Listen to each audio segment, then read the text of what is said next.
मुझे मार्ग संख्या 46 व 47 पे बोलने का मौका दिया, इसके लिए आपका बहुत बहुत धन्यवाद। राजस्थान सरकार के लोकप्रिय मुख्यमंत्री लगातार 2 वर्षों से किसानों के लिए अलग बजट ला रहे हैं। इसकी केवल राजस्थान में नहीं, पूरे देश में किसान तारीफ कर रहे हैं। किसानों के हितों में राज्य सरकार ने जो 4 साल में काम किए हैं, उन कामों को लेकर किसानों में बेहद खुशी है। जहां तक इस बार 2000 यूनिट फ्री देने की बात की, राजस्थान सरकार ने 2008 से कांग्रेस सरकार ने निर्णय लिया कि किसानों के बिजली के रेट नहीं बढ़ाए जाएंगे। गत वर्ष निर्णय लिया 1000 रुपये प्रति माह किसान को दिए जाएंगे, और इस बार जो निर्णय लिया, अद्भुत निर्णय लिया, 2000 यूनिट प्रति माह। मैं मेरे साथियों के साथ बैठा था कई जगह जिस दिन बजट की घोषणा हुई, साथी बात कर रहे थे कि शायद ये 2000 यूनिट पूरे साल की है। मंत्री महोदय, आपस में विधायक चर्चा कर रहे थे कि ये 2000 यूनिट प्रति माह नहीं हो सकती, ये पूरे साल की है। पर जब पढ़ा मुख्यमंत्री ने जो घोषणा की, तो उसमें सही पाया कि ये 2000 यूनिट प्रति माह है। किसान में कितनी खुशी है, किसानों को कितना उत्साह है, किसानों को इससे कितना फायदा हुआ है, ये किसान ही समझ सकता है। और आज किसान पूरी तरह से कांग्रेस सरकार से और माननीय मुख्यमंत्री जी के निर्णय से खुश हैं। मैं मंत्री महोदय का और मुख्यमंत्री जी का आभार प्रकट करना चाहूँगा कि गंगानगर जिले में खालों की बहुत डिमांड थी, चाहे वो गंग कैनाल की बात करें, भाखड़ा कैनाल की बात करें, IGNP की बात करें। आपने जो बजट दिया खालों के लिए, वर्षों पहले आपके राज में खाले बने थे और वापस उनका पुनर्निर्माण अब करने का आपने जो निर्णय लिया, मैं इसके लिए आपका धन्यवाद करना चाहूँगा। अभी मेरे साथी संग्रिया से मेरे विधायक साथी बोल रहे थे कि गंगानगर जिले में BT कॉटन हाइब्रिड जो है, मंत्री महोदय, इसके लिए राज्य सरकार स्वीकृति देती है।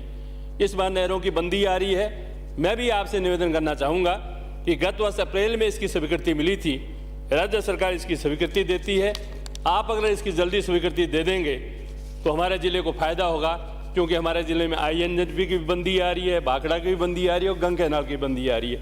इसलिए मैं आपसे निवेदन करना चाहूँगा, इसका जल्दी निर्णय करवा दें तो बंदी से पहले, जिससे हमारे नरमे और कपास की बुआई हो सकेगी। गत वर्ष मंत्री महोदय, राज्य सरकार ने 15,000 डिग्गियाँ सैंक्शन की राजस्थान के लिए। मैं आपसे निवेदन करना चाहूँगा कि गंगानगर कृषि प्रधान जिला है, गंगानगर में डिग्गियाँ ज़्यादा बनती है, हनुमानगढ़ जिले में भी सम्मिलित हैं। गत वर्ष गंगानगर जिले में 1500 डिग्गियाँ बन पाई। 15,000 डिग्गियों की स्वीकृति आपने मंत्री महोदय 3 साल के लिए दी है। मेरा आपसे निवेदन है कि अभी भी प्रार्थना पत्र करीब 13,000 के करीब प्रार्थना पत्र हमारे पास पेंडिंग है।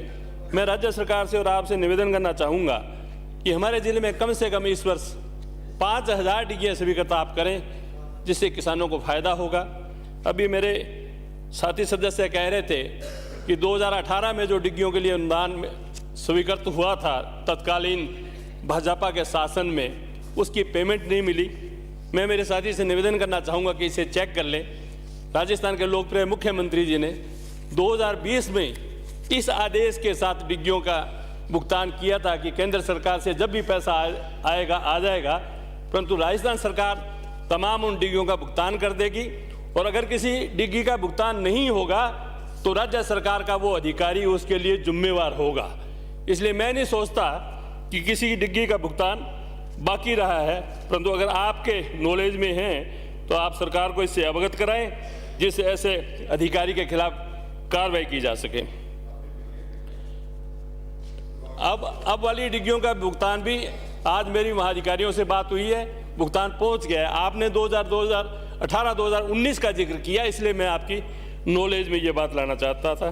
महोदय, श्री गंगानगर जिले में सिंचाई की 3 योजनाएं हैं, INJP, गंग कैनाल, भाखड़ा। इसके लिए मैं निवेदन करना चाहूँगा कि किसान हमेशा, जब भी कोई हमारे आंदोलन है तो किसान का आंदोलन है, पानी को लेकर आंदोलन है। राज्य सरकार को चाहिए कि पंजाब सरकार से बातचीत करते रहे और हमें जो हमारे हक का पानी है वो पूरा पानी हमें मिले। अभी हम चाहते थे कि 1 अप्रैल से बंदी लें हम गंगा कैनाल में, परंतु पंजाब सरकार चाहती है कि 25 मार्च से 13 अप्रैल तक बंदी हो। तो मैं आपके माध्यम से कहना चाहूँगा कि किसानों को हितों को देखते हुए जब किसान बंदी चाहे उस समय बंदी लें तो उसका हम लोगों को फ़ायदा होगा। मैं एक और निवेदन करना चाहूँगा सर आपसे कि हमारे लोकप्रिय मुख्यमंत्री जी और आपने गत वर्ष जो किसान का बजट आया था उसमें फिरोजपुर फीडर के लिए पुनर्निर्माण के लिए 200 करोड़ रुपए की आपने बजट में स्वीकृति दी थी। ये एक बहुत बड़ा निर्णय था।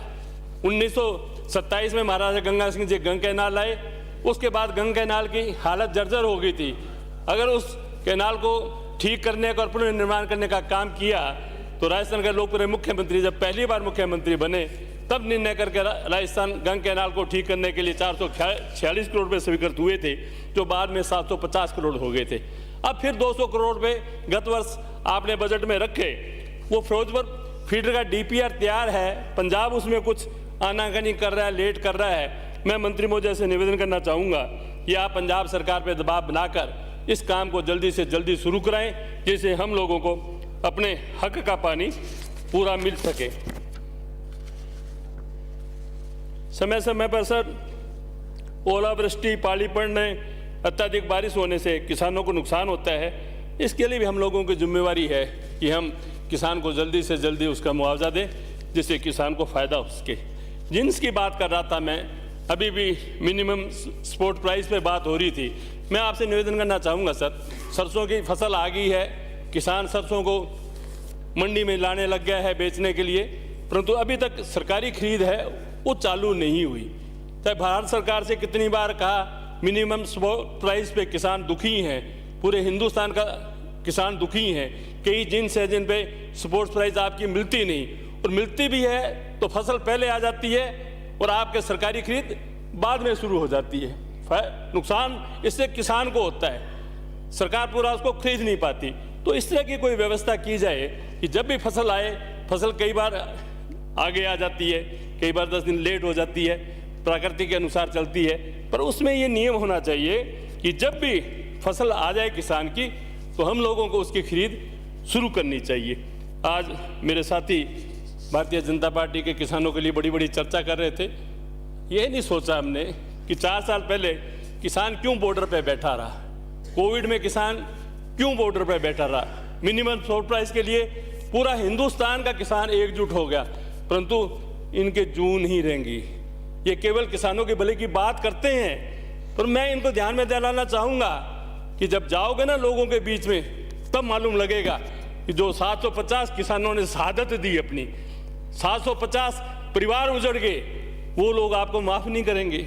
आप अपने मन में कितनी आप राजी होइए, परंतु जो आपने किया है ये किसान के विरुद्ध में, और जिस तरह से किसानों को वहाँ रहकर आपने 3 काले कानून लाए, आपने नादरशाही करना चाहिए, हिटलरशाही करना चाहिए। किसान ने हिटलरशाही आपके सही नहीं और आखिर में आपको झुकना पड़ा, परंतु जिन किसानों ने शहादत दी है वो शहादत आपको हमेशा हमेशा बताएगी कि आपने उनके साथ क्या निर्णय किया था, आपने उनके साथ कैसा व्यवहार किया था।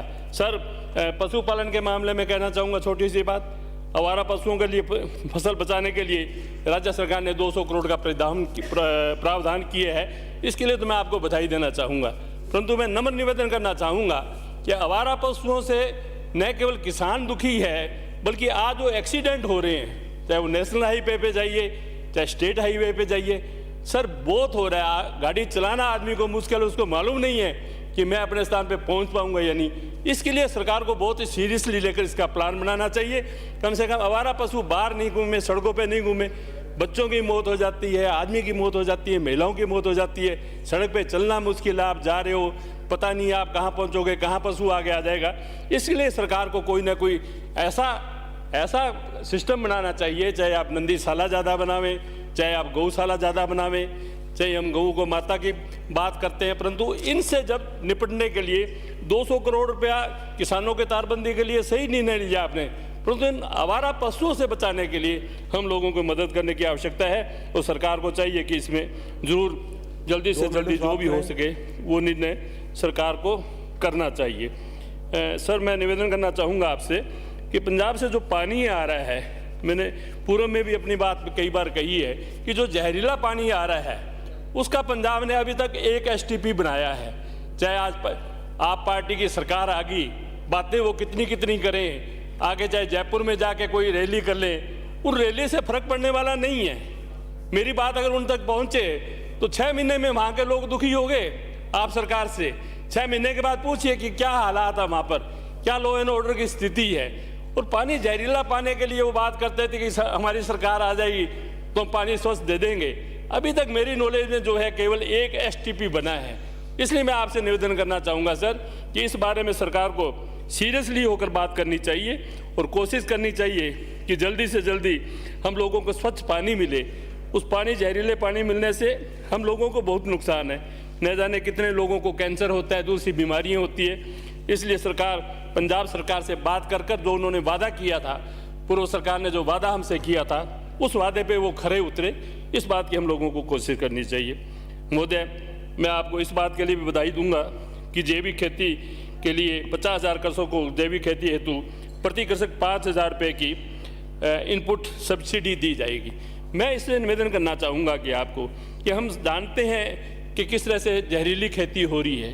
अगर वाकई हम चाहते हैं जो निरोगी राजस्थान की कल्पना माननीय मुख्यमंत्री जी ने की है और सदन में भी जितने मेरे साथी बैठे हैं ये भी चाहते हैं, तो जैविक खेती कर अगर हो तो उसके लिए एक बार 5,000 रुपये से काम चलने वाला नहीं है।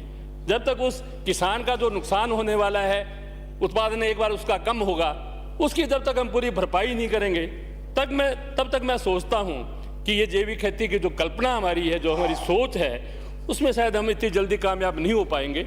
हम लोगों के लिए इसलिए कोशिश करनी चाहिए कि ज़्यादा से ज़्यादा लोगों को प्रेरित करें, ज़्यादा से ज़्यादा किसानों को हम आगे लाएं, किसान की हम समस्या समझने की कोशिश करें। और इसके साथ ही निवेदन करना चाहूँगा कि पूर्व में भी कई वक्ताओं ने इस बात की चर्चा की कि नरेगा को किसी तरह से किसान से जोड़ा जाए, इससे हम लोगों को फ़ायदा होगा।